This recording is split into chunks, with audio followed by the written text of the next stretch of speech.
agora imos falar de crenzas populares, porque cando os médicos non chegaban a todos os lugares, eses rituais para sandar eran algo moi noso, non? Manteñen algúns. Que tipo de rituais levaban a cabo os galegos e as galegas? Imos a proba. Galicia non é Galicia sen maxia. Xo di a frase, meigas, sabelas, hainas. Os galegos sempre recorreron a métodos enigmáticos pero indispensables porque a medicina era prácticamente inexistente no noso rural. Ante a falta de médicos, os nosos devanceiros tiñan que recorrer a meigas e curandeiros para sandar os seus males.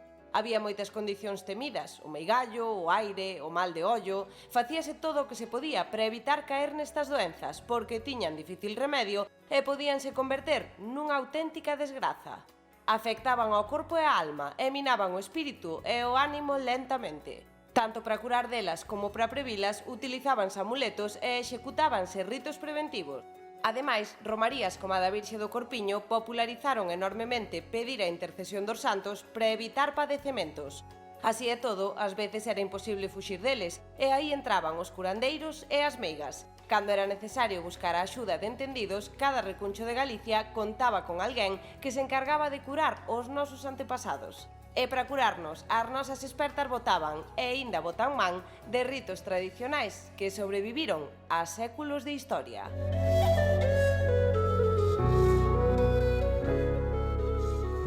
Que bonito falar sempre de crenzas populares, verdade? Pois hoxe imos centrarnos neses rituais empregados sobre todo para sanar, para a saúde, sobre todo para botar o mal fora.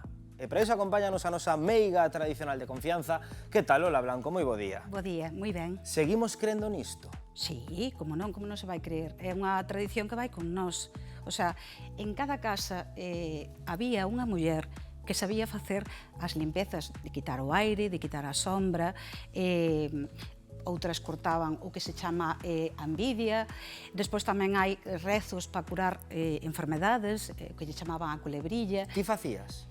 Eu fago, non todas facemos o mismo. O sea, hai que ver, cada muller tiña a súa especialidade.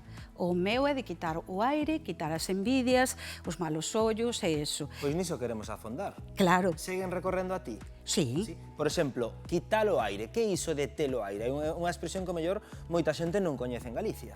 Que é ter un aire? Ter un aire, ou coller o aire, simboliza cando unha persona, por exemplo, iba a un enterro, ou iba a un funeral, ou iba a un velorio, decíase que collía un susto, collía unha impresión, ou era o seu familiar e tiña ese dolor por ese familiar, pois empezaba a enfermar, o sea, empezaba a ter unhas enfermedades, pois a deixar de comer, a decaerse, a todo eso, e pois iba ao médico, e o médico non lle atopaba nada malo. Entón, como non lle atopaba nada que tuvera nas analíticas nin eso, pois recurríase a meiga. E que lle facía? Como quitaba? Pois a meiga quita con rezos, e quita, cada unha ten o seu sitio para onde quitar. O sea, cada meiga na súa casa, porque eran mulleres normales, o sea, a meiga tradicional era unha muller normal que na casa, que lle facía, ao mellor non era o seu oficio, ao mellor ela era unha muller do rural, entonces sabía os rezos por tradición, porque eso vai oralmente. Eso é de tradición, o sea, enseñaba a avó, a neta ou a filla ou tal. Entonces sabía esos rezos e cada unha, en todo Galicia, non o fai igual.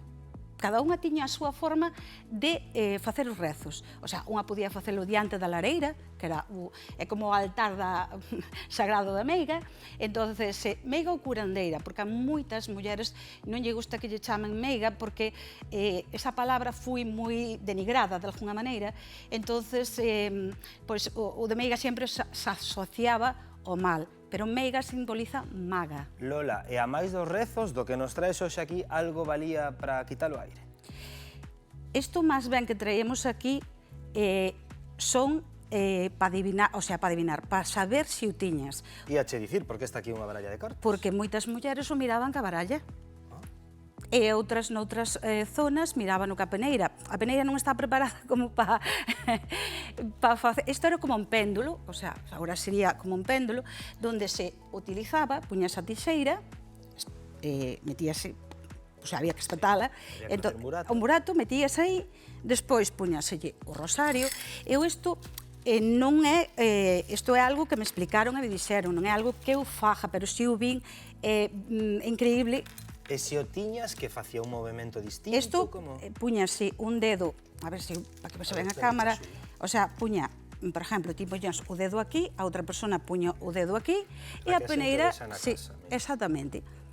Cun burato, Exactamente. clavamos a tesoira, ti puñalo o E dedo, ti puñas o dedo aquí e facías o rezo e a peneira movíase. Se daba a cara, era un sí ou un non, e se daba o cu, pois, o sea, dependía de como ela. a xente asustábase, non? Eu este rito é un rito que vin, non sei, a xente non se asusta porque isto é algo moi tradicional noso. Claro. O que pasa que, claro, todo o mundo... E aire e mal de ollo é o mesmo? No. Que é mal de ollo? O mal de ollo é cando unha persona ten poder na vista, daña ca vista. Entonces esa persona pois, pode poñer a vista en algo que lle chama a atención ou que lle guste e dañalo, e facerlle daño. Eu, por exemplo, podo verche esa chaqueta e esa gústame, eu teño poder na vista e daño-te. Pero non me botes nada, Eu Deixa a non, miña chaqueta porque en paz, eu quito, eu non poño. Eu son das que quita, eu Eres non boa. poño. A meiga nin é boa nin é mala, é unha Non, pero a muller. xente que bota un mal de ollo enténdese por xente que quere facelo mal, non? Moitas veces non é consciente. Ah, E hai en libros de etnografía que falaban, que decían, non, que moita xente sabía que tiña o poder e procuraba pois poñer gafas ou procuraba facer algo para non dañar ou dicirlle á persona, pois, fai unha cruz ao animal ou porque tal, para non facer daño. Conta-me a utilidade do resto que nos traes, Lola.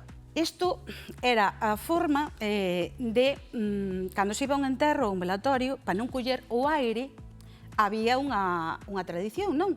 Que se collía unha tella do país, botábanse as ascuas da lareira, entonces era un saumerio, que lle chamaban o saumerio, fumazos. Entonces, depois, collíanse ervas de San Juan, algunha, outra as que cosechaba ela, por exemplo, estas son as que eu recollo e tal. E que son? Pois hai ruda, hai, como se chama, laurel, e hai outras que non se di. Son segredos. Son de segredos. Lola, que non pode desvelar Exactamente. en directo no termómetro. No. Non conte o teu truco, Lola? Non é truco, son segredos, que é diferente. Perdón.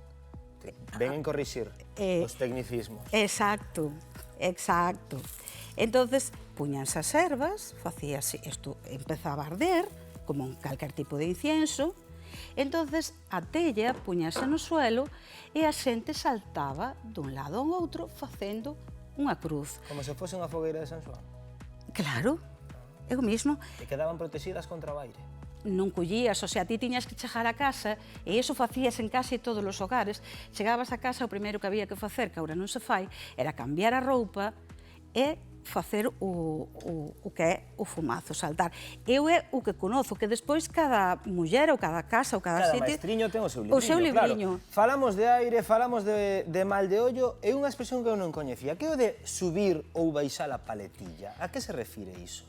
Subir e baixar a paletilla moitas veces o corpo, ao ter pois, un mal de ollo, unha envidia ou calquera cousa desas, pois desequilibrábase. Ahora está de moda equilibrar os chakras. Bueno, pois nos equilibrábamos os chakras xa hai moitos anos. Entonces, puñas a persona no suelo, e a persona pois puñas os pés así, que ben equilibradiños, e despois levantaban os brazos hacia arriba. Se as mans quedaban así, é que a paletilla estaba caída.